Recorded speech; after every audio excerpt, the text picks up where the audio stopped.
cela fait un petit moment que vous créez du contenu, mais vous ne savez plus quel contenu créer, vous ne savez plus ce qui marche, ce qui ne marche pas. L'algorithme vous donne des indices sur les vidéos qui ont le mieux marché, les stories qui marchent bien, mais vous n'arrivez pas à savoir réellement ce vers quoi vous devez vous diriger. Eh bien, la chose la plus simple à faire dans ce cas-là, c'est de demander à votre communauté. Mais pas lui demander simplement qu'est-ce que vous voulez plus voir. Vous allez avoir trop de réponses, surtout les sondages Instagram sont vraiment mal faits.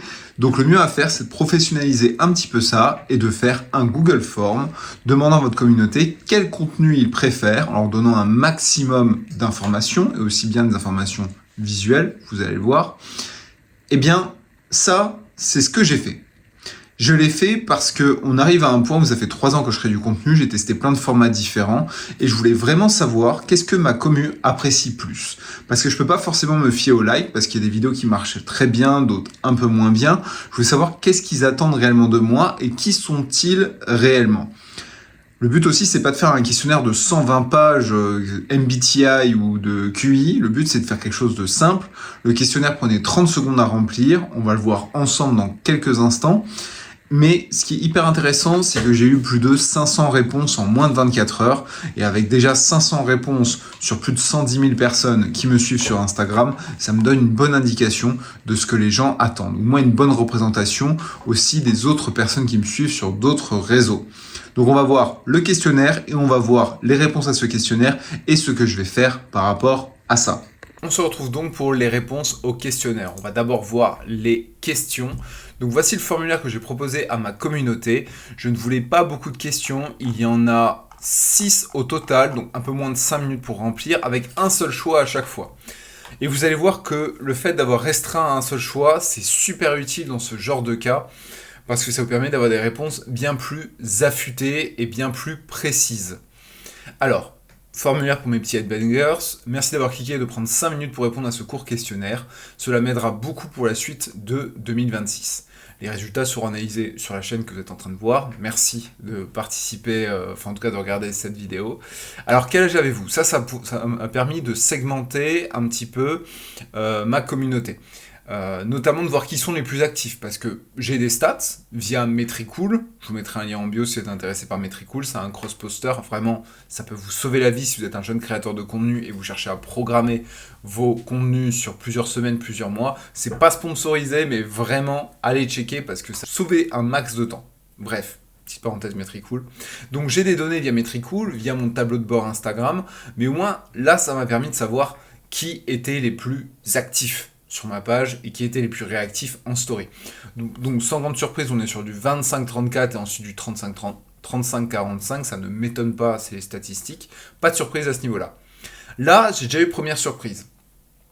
J'ai demandé comment vous vous décririez. Vous vous décririez comme, entre parenthèses, principalement. C'est-à-dire que si vous devez choisir un de ces attributs quand vous vous présentez à quelqu'un, qu'est-ce que vous choisissez en premier ? Est-ce que vous êtes un fan de métal, de rock alternatif ? Est-ce que vous êtes un geek avec la culture YouTube gaming ? Vous faites partie du lifestyle alternatif, donc beaucoup de tatouages, vous faites beaucoup de concerts, etc. Lifestyle mainstream, si vous avez une vie totalement classique, c'est juste peut-être la musique qui différencie, qui est votre petite épice dans la vie de tous les jours. Est-ce que vous êtes des parents un petit peu de type elder emo ? Ou est-ce que vous êtes totalement dans une autre sphère, dans une autre façon de vous décrire ? Ça, les 5 types que je viens de vous lister, c'est ce que j'identifie être les plus présents dans ma communauté. Et vous allez voir, j'ai eu une petite surprise à ce niveau-là, sur comment les gens se définissaient principalement. Ensuite, quel contenu veux-tu voir le plus ?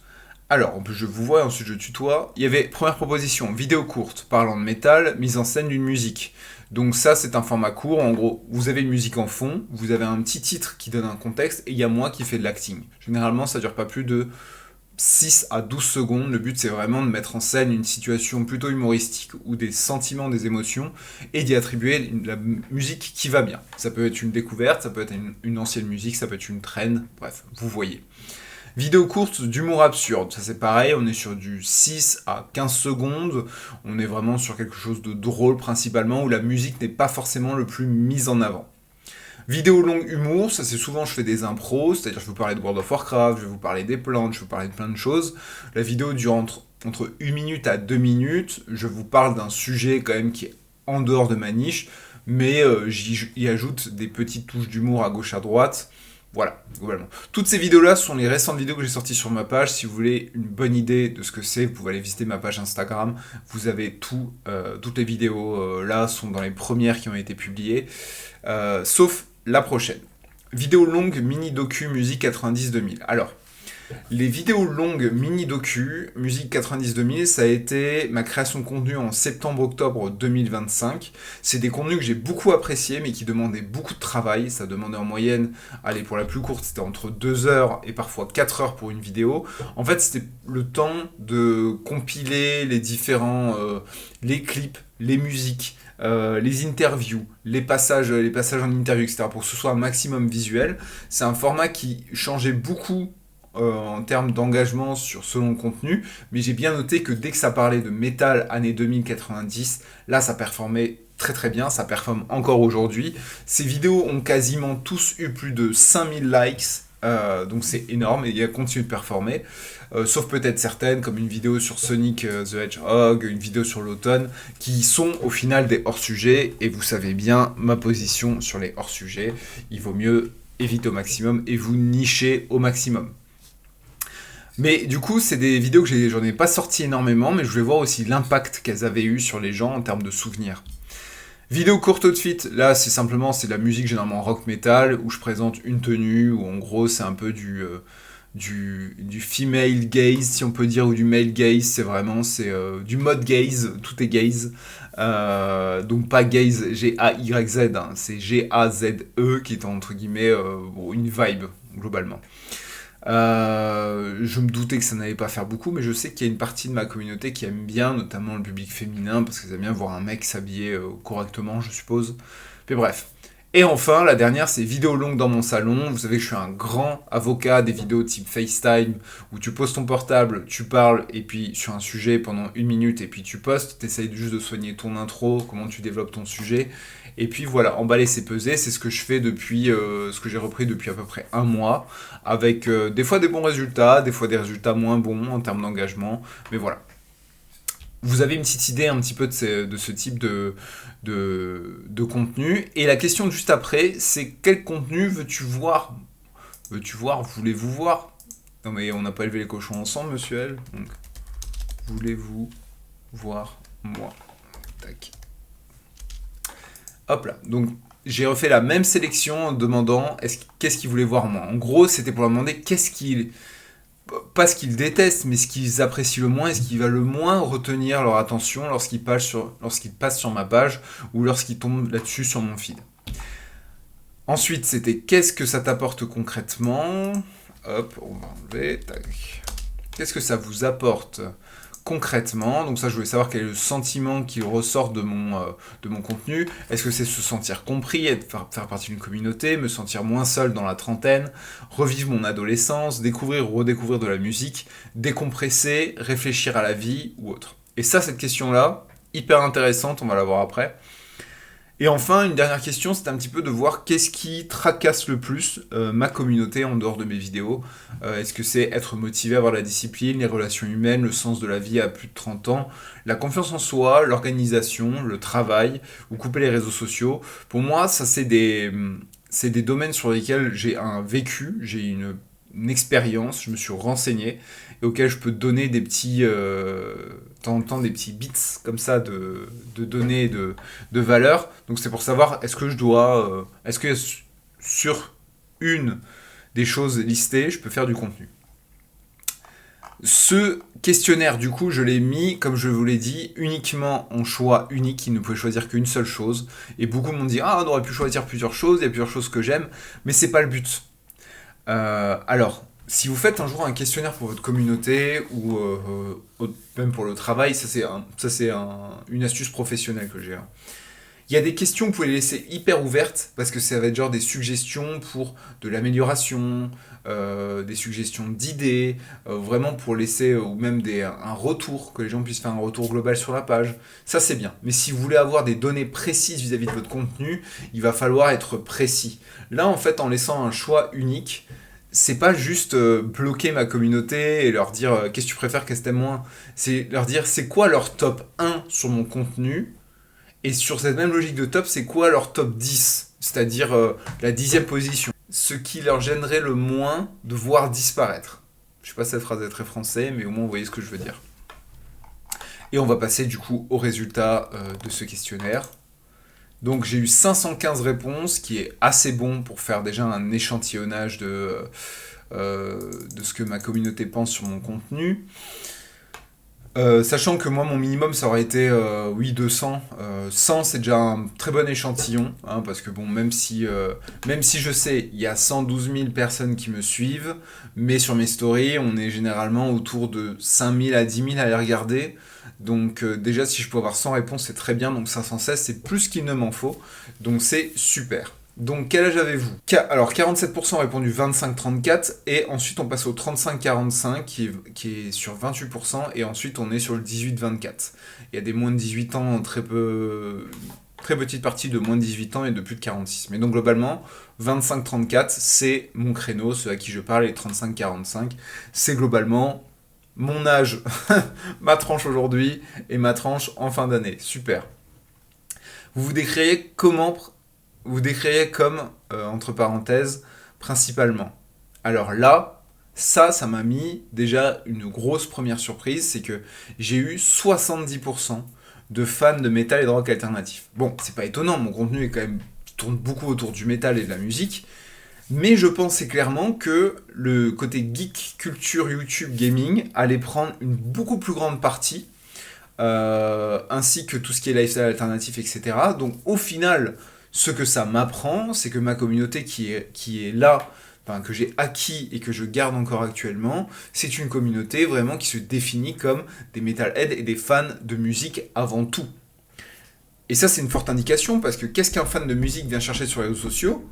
On le verra plus tard, mais du coup, ça m'étonne beaucoup moins ce qui est ressorti. Donc ça, c'est déjà une très bonne première information de savoir qui est-ce que je cible. Quel contenu voulez-vous voir le plus? Et alors là, je me suis pris, ça a été la surprise. Ça a été la surprise parce que les vidéos longues mini-docu, donc publiées uniquement entre septembre et octobre, ont quasiment 30% de vote. Ça se tire un peu le haut du panier avec les vidéos salon et les vidéos courtes, mais ça me prouve que les vidéos étaient alors attention, hein, toute proportion gardée, étaient tellement bien qu'encore 3-4 mois plus tard, ma communauté en parle et garde un bon souvenir de ça. Donc même si c'est des vidéos qui sont longues, je pense que ça vaut le coup de les reprendre, mais essayer d'alléger le process pour pas que ça me prenne autant de temps. Maintenant, c'est vrai qu'une vidéo qualitative, souvent, prend du temps. En deuxième position, on a les vidéos courtes parlant de métal, mise en scène d'une musique. Ça m'étonne beaucoup moins, et c'est quelque chose que j'ai perdu un peu l'habitude de faire les derniers temps. Mais c'est vrai que mettre en avant une musique que vous venez de découvrir, ou un grand classique avec une mise en situation qui fait rire ou qui fait réagir, ça doit être le cœur pour moi, aujourd'hui, si je pense sincèrement, d'un créateur de contenu sur la musique. C'est comme ça que je me suis bâti au final. La troisième grosse brique, c'est les vidéos longues dans mon salon, thème métal et tatouage, où là on a 26,3, donc la troisième position. Et ça, c'est le contenu que je faisais principalement maintenant, et c'est le contenu qui m'a aussi permis de beaucoup évoluer l'année dernière. C'est ce qui m'a permis une forte progression. Maintenant, ces vidéos n'étaient pas travaillées, je suis pas forcément content de la qualité de certaines en termes de son, en termes d'image, en termes de script. Les vidéos dépassaient souvent 1 minute 30, c'était pas top, mais il y avait quand même un public qui m'a suivi pour ce genre de contenu.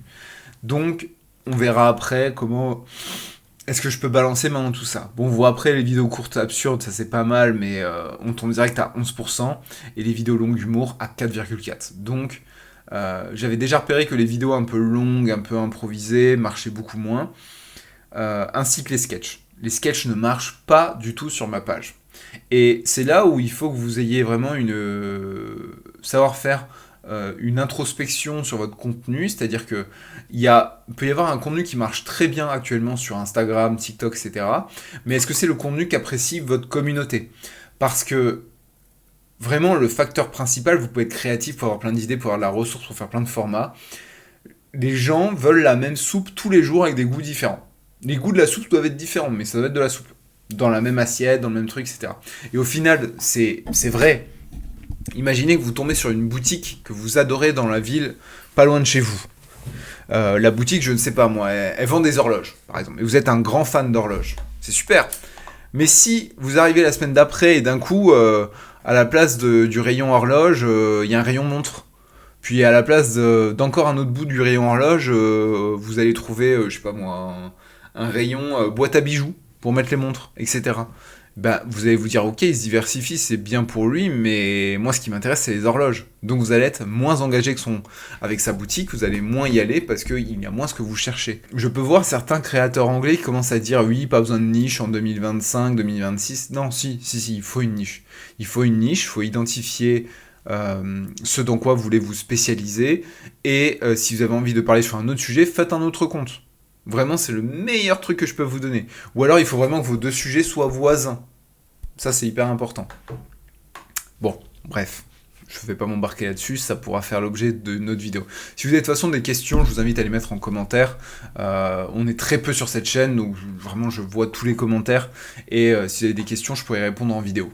D'ailleurs, ça me fait très plaisir d'avoir, si vous posez vos questions en commentaire, d'y répondre en vidéo avec tout ce que je connais sur les réseaux. Quel contenu elle veut voir le moins? Alors là, c'est les vidéos outfit qui sont sorties, parce qu'elles présentent très peu d'intérêt, parce que comme j'ai dit, c'est si vous êtes sur un compte qui présente des vêtements, et qui présente des outfits, là, je pense que ça serait différent.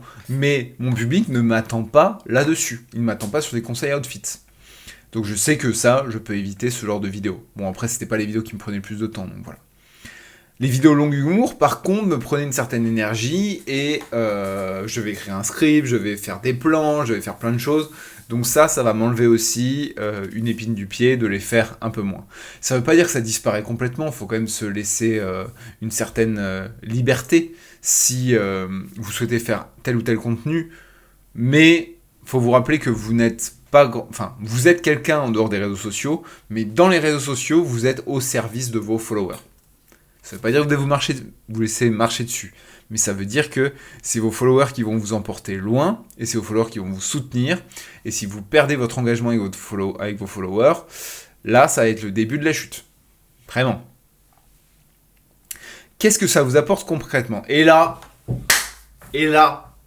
je jubile. Je jubile parce que c'est hyper intéressant, cette réponse.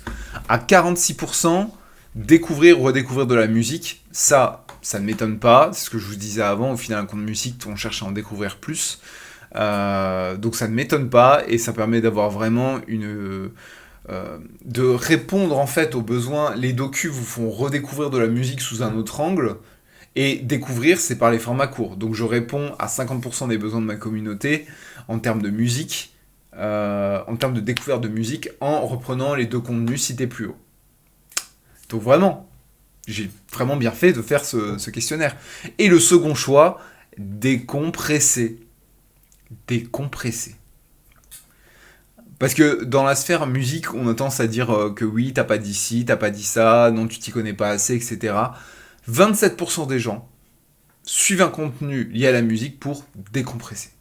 Donc ils n'ont pas besoin d'un reportage Arte qui leur dit exactement ce qu'ils doivent écouter, comment l'écouter, etc. Donc ça, c'est hyper important. Et vous voyez, le reste vient vraiment, vraiment derrière, quoi.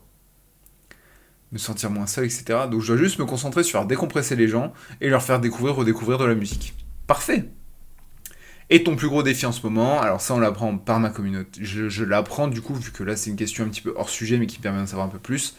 Les 3 choses sur lesquelles galère le plus ma communauté, c'est être motivé, avoir de la discipline. Très intéressant, parce que c'est vrai que c'est une thématique... moi, je suis quelqu'un, effectivement, qui a beaucoup de discipline, qui a beaucoup d'organisation, qui est un accro des plannings. Je pourrais... Par exemple, ça, vous voyez, je peux mettre des petites astuces dans du format court. Voilà. Ça aura sa place. En seconde place, confiance en soi.